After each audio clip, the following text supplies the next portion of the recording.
he put Paul in some uncomfortable positions. He put him in some uncomfortable situations. He did a whole lot of things within Paul's life. Paul has been to prison. He's been beaten. He's been exposed to death. He has spent days and nights on open sea. He has been in danger of false believers. He has been laboring day and night without sleep. He's been hungry and thirst without food. He's been arrested for doing the will of God.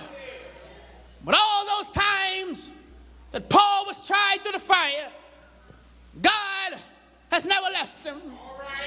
Can I tell you, church, no matter what you're going through, tried through the fire, don't feel like you can make it.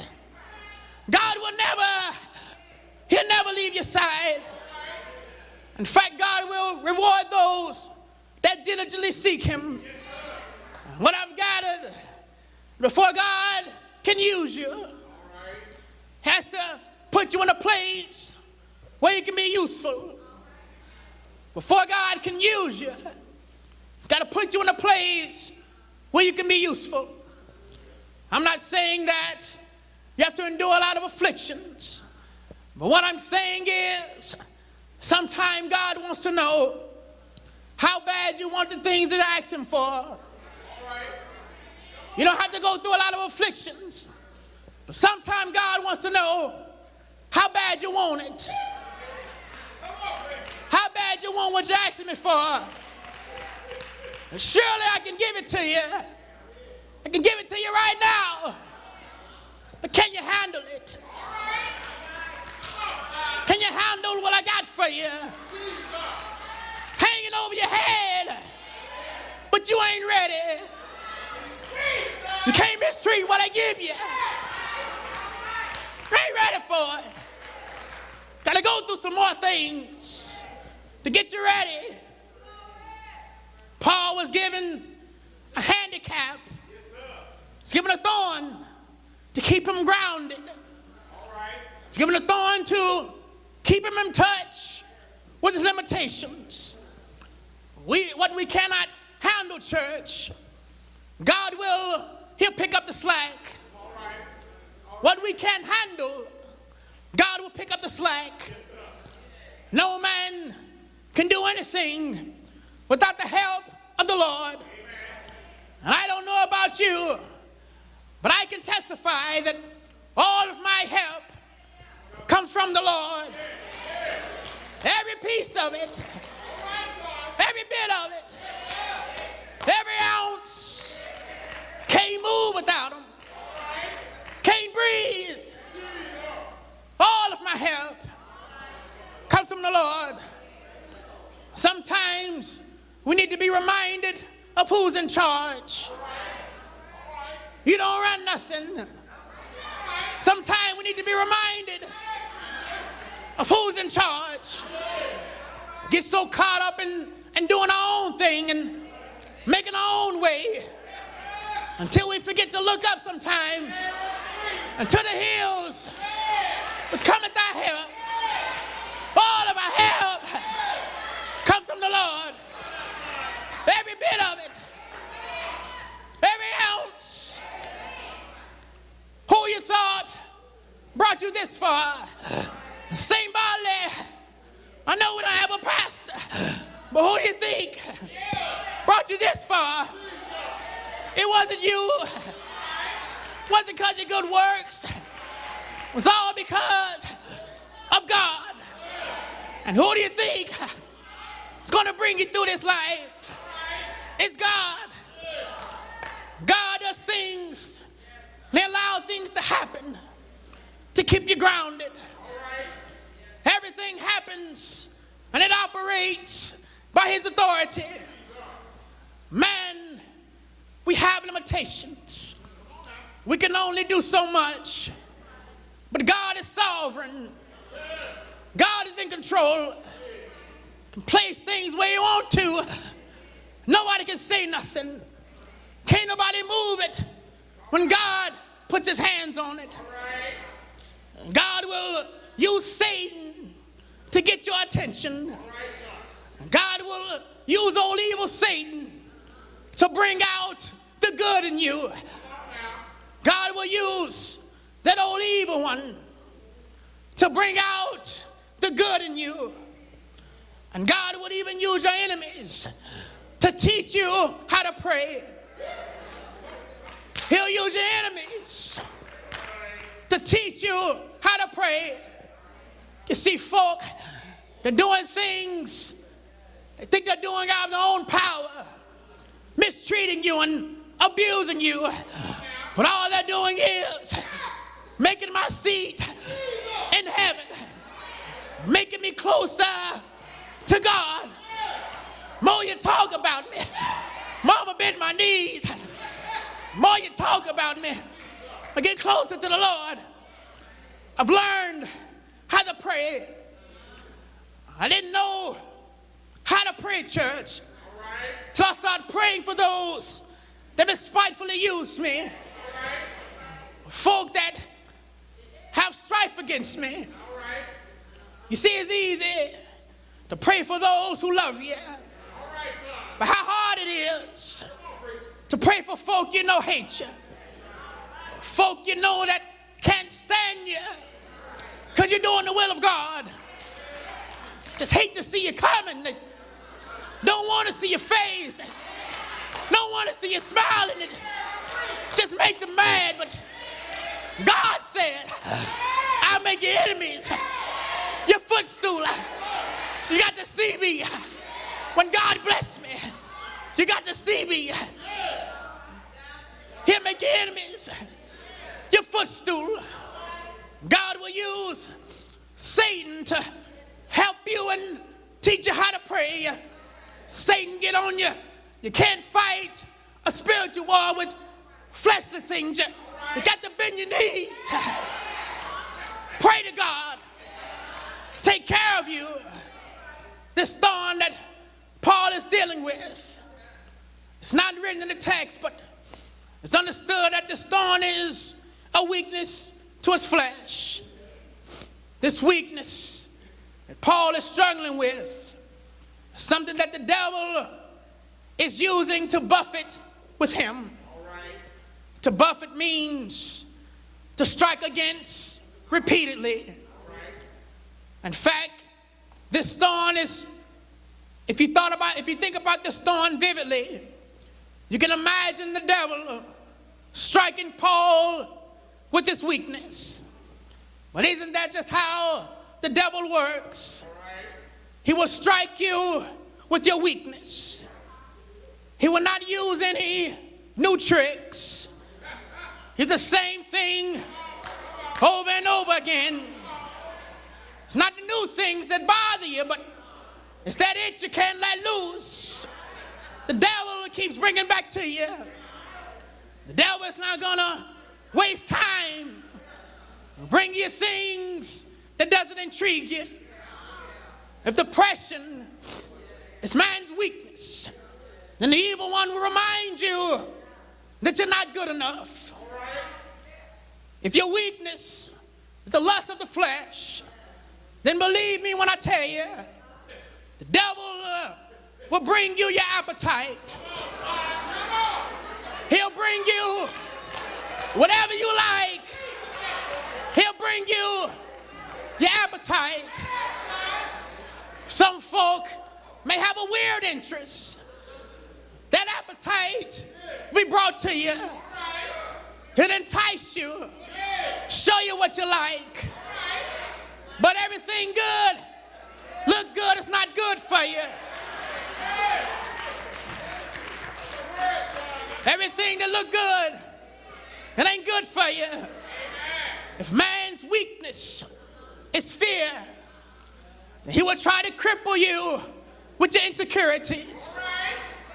If your weakness is fear, he'll cripple you with your insecurities. He'll tell you that you're going to fail if you stretch out on faith. He'll tell you that you're not good enough when you're doing all you can.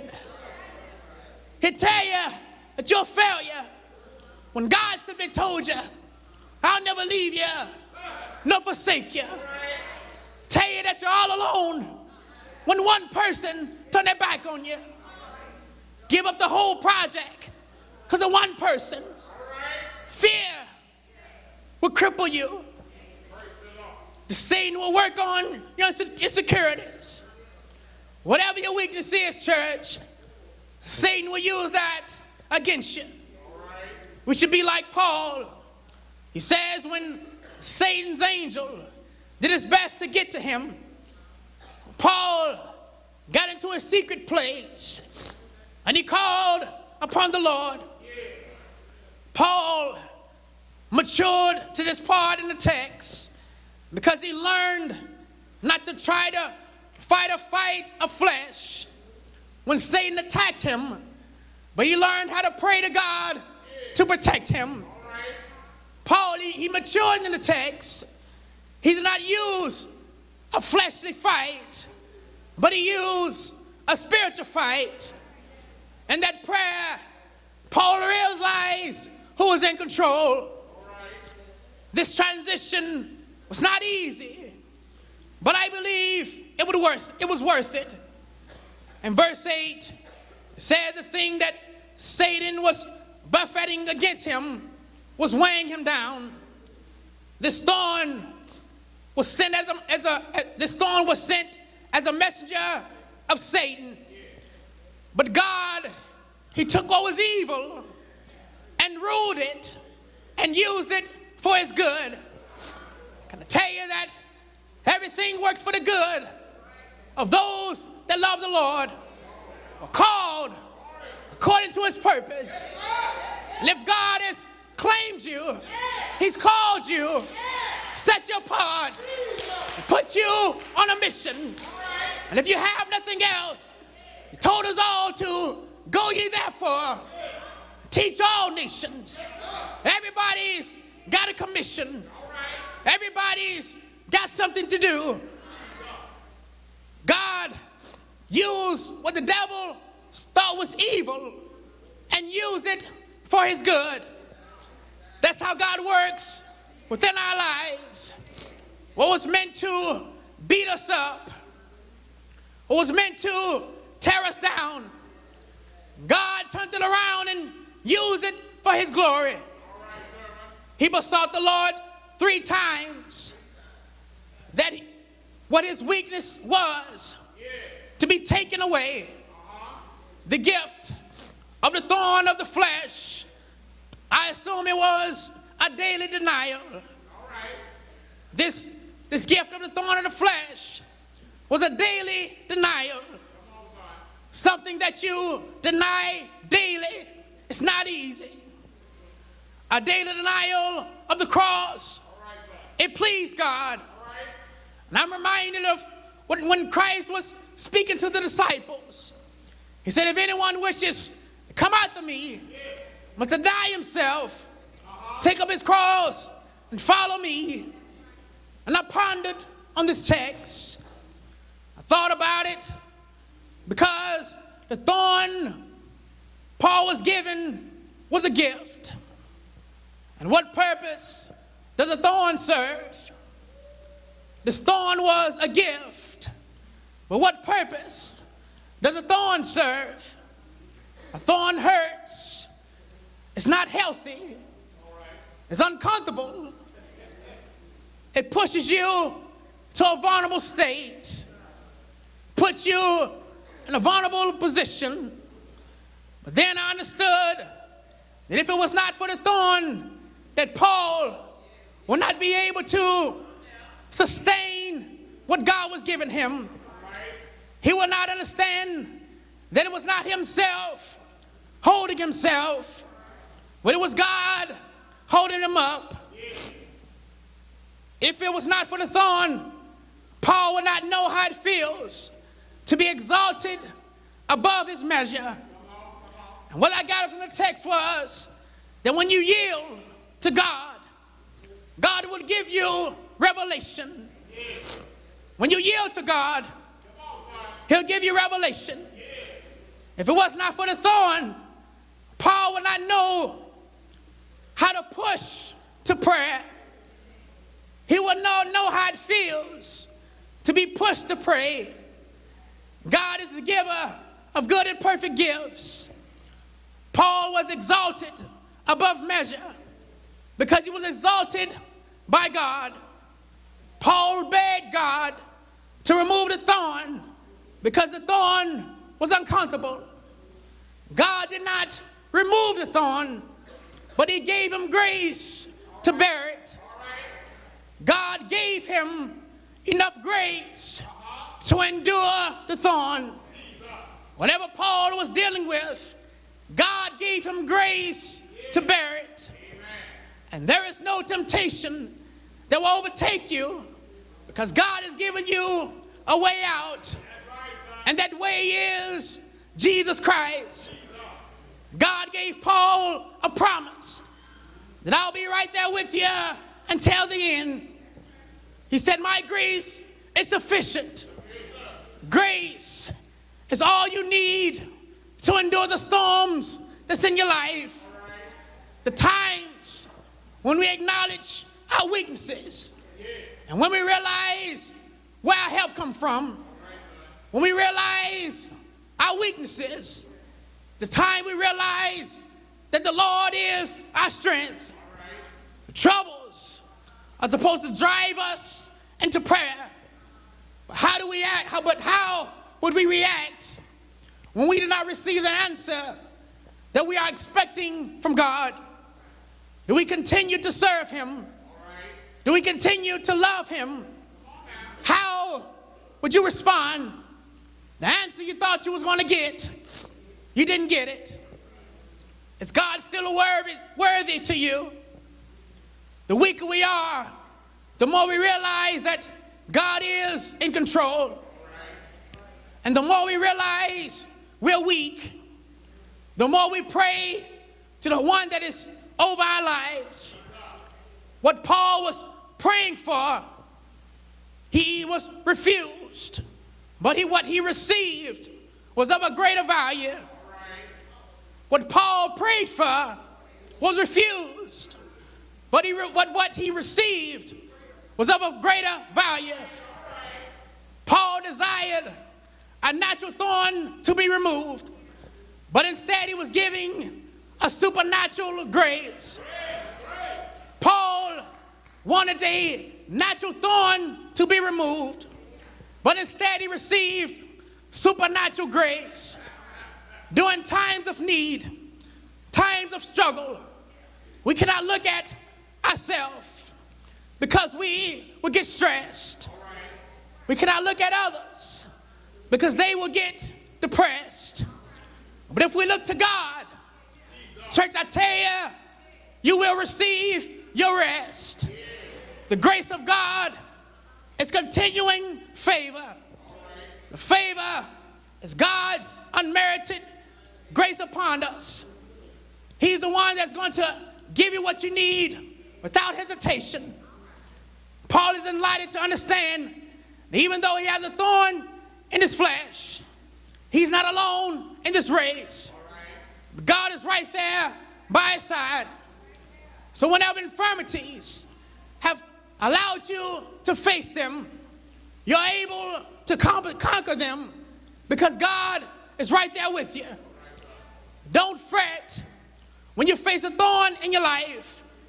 Understand that God is right there with you. Grace and mercy, his grace and mercy is all you need to survive. Christ allows us to stand when we're falling. Christ allows us to stand for like our backs against the wall. In our strength, we are weak. But in God's strength, we are strong. We are weak. We walk by our own selves. But with God, we're mighty. We cannot stand on our own 2 feet. But with Christ, he has lifted us up. And I'm so glad, church, that I know Jesus. With him, without him, we'll still be in a fallen state. No man will be able to boldly come before him, the throne of grace. But because of Jesus Christ, we're able to escape the snares of the devil. Jesus has allowed us to be reconciled back to God. And if God is for us, then who can be against us? Jesus, the only name given under heaven, why men must be saved by. The name of Jesus, every knee shall bow and every tongue shall confess. Jesus, God's one and only Son, has allowed us to have sufficient grace. Without Jesus, you still be left in your fallen state. Jesus, he loves your church. He didn't care about who you are today. The Bible says that while yet we were sinners, Christ died for us. Right there, church, in the midst of your sin, Jesus, he died for you. He loved you so much, and he obeyed God's commands. Jesus came down, church, 42 generations. Love made him come. Love made him stay on the cross. Thought you were worthy enough to die for. Took my Jesus, put nails in his hands, nails in his feet, hung him high and stretched him wide. Hung that church 6 in the ninth hour at his own time.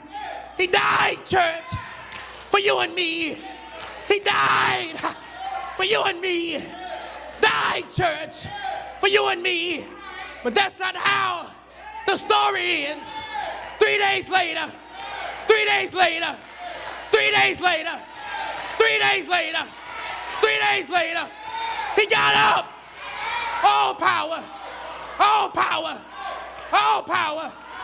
Because he got up, all grace is sufficient. When you're weak, he's strong. When you can't stand, God will stand for you. When you need a friend, right there with you. God is able. He loves you. Thought you're worthy enough to die for. Worthy enough to die for.